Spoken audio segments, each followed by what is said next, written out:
एक आवाज, एक डायलॉग जो भारतीय सिनेमा के इतिहास में आज भी गूंजता है। सच कहूं तो कई लोगों के लिए ये सिर्फ एक लाइन नहीं बल्कि एक पूरे दौर की पहचान है। तो सवाल ये उठता है कि एक इंसान जिसे अपने करियर की शुरुआत में स्क्रीन टेस्ट में रिजेक्ट कर दिया गया, आखिर वो सिनेमा का सबसे यादगार विलन कैसे बन गया? चलिए आज इस पूरी कहानी की परतों को खोलते हैं। हर बड़ी कहानी की तरह इनकी कहानी भी सीधी साधी नहीं थी। स्टारडम से पहले एक लंबा इंतजार था, एक लंबा संघर्ष था, जिसकी शुरुआत एक नाकामी से हुई थी। देखिए, उनका सफर शुरू होता है 1932 में पंजाब के नवान शहर से। 1950s में वो फिल्मों में अपनी किस्मत आजमाने आए, पहला स्क्रीन टेस्ट दिया और रिजेक्ट हो गए।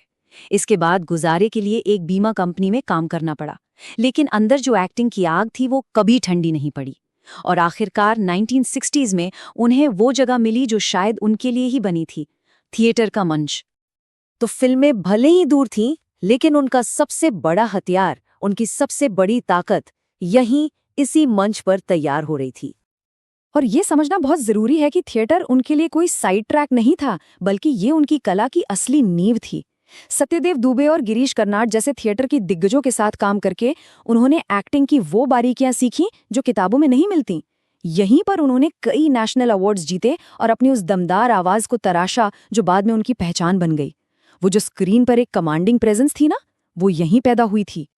और फिर थिएटर की सालों की तपस्या के बाद वो समय आया जब बड़े पर्दे पर एक नए विलेन का, एक नए दौर का राज शुरू होने वाला था।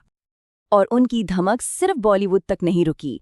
सोचिए, 1984 में स्टीवन स्पीलबर्ग की फिल्म इंडियाना जोन्स में मोला राम बनकर उन्होंने पूरी दुनिया को दिखा दिया कि एक भारतीय विलेन का खौफ कैसा होता है।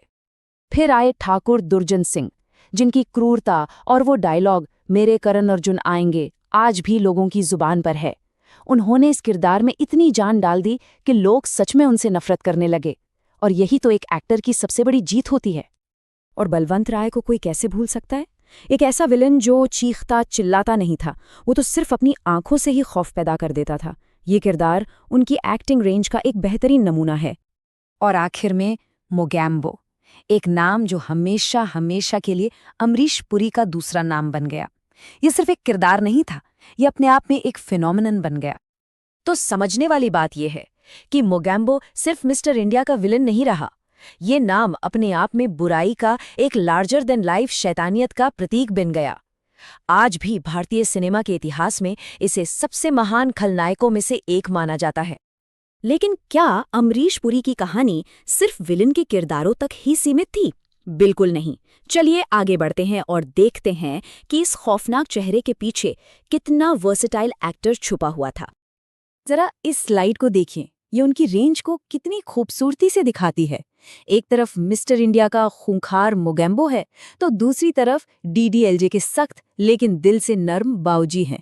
जहां एक तरफ इंडियाना जोन्स का मोला राम है, वहीं विरासत का समझदार और सुलझा हुआ मुखिया भी है। यही एक महान कलाकार की असली पहचान है। और ये सब उन्होंने किया 400 से भी ज्यादा फिल्मों में। कमाल की बात तो ये है कि ये सिर्फ हिंदी में नहीं, बल्कि तमिल, तेलुगु, मलयालम, पंजाबी और कन्नड़ जैसी कई भाषाओं की फिल्मों में भी नजर आए। ये नंबर उनकी मेहनत और कला के प्रति उनके जुनून को दिखाता है। अच्छा, पर्दे पर इतना खौफ पैदा करने वाला ये इंसान असल जिंदगी में कैसा था? आइए अब जरा उस दमदार आवाज के पीछे के इंसान से भी मिलते हैं। पर्दे के बाहर की दुनिया बिल्कुल अलग थी। अमरीश पुरी असल में एक बेहद शांत और सौम्य इंसान थे। अपनी पत्नी उर्मिला रानी और बच्चों राजीव और नम्रता के साथ एक बिल्कुल सामान्य जिंदगी जीते थे। उन्हें किताबें पढ़ना और योग करना बहुत पसंद था। और एक मजेदार बात यह है कि उनके भाई मदन पुरी और चमन पुरी भी जाने माने एक्टर्स थे, यानी एक्टिंग तो जैसे उनके खून में ही थी। तो आखिर में वो अपने पीछे क्या छोड़ गए? एक ऐसी विरासत, एक ऐसी छाप जिसे आज भी याद किया जाता है और जिससे आज के एक्टर्स भी सीखते हैं। उनकी सफलता का राज क्या था? पहली चीज, उनकी भारी और असरदार आवाज। दूसरा, उनका जबरदस्त स्क्रीन प्रेजेंस जो कभी-कभी हीरो पर भी भारी पड़ जाता था। डायलॉग बोलने की उनकी टाइमिंग कमाल की थी। और सबसे बढ़कर आंखों से एक्टिंग करने की कला। वो हर किरदार को एक अलग पहचान देते थे जो कोई और नहीं कर सकता था। और शायद यही उनकी सबसे बड़ी विरासत है। उन्होंने ये साबित कर दिया कि एक विलन भी उतना ही यादगार और इज्जतदार हो सकता है जितना कि एक हीरो। सच कहें तो उन्होंने भारतीय सिनेमा में विलन की परिभाषा ही बदल कर रख दी। तो आखिर में एक सवाल के साथ छोड़ जाता हूँ, ये एक एक्टर की कला के बारे में क्या कहता है? जब हमें फिल्म खत्म होने के बाद हीरो के साथ साथ और कभी-कभी तो हीरो से भी ज्यादा विलेन याद रह जाता है,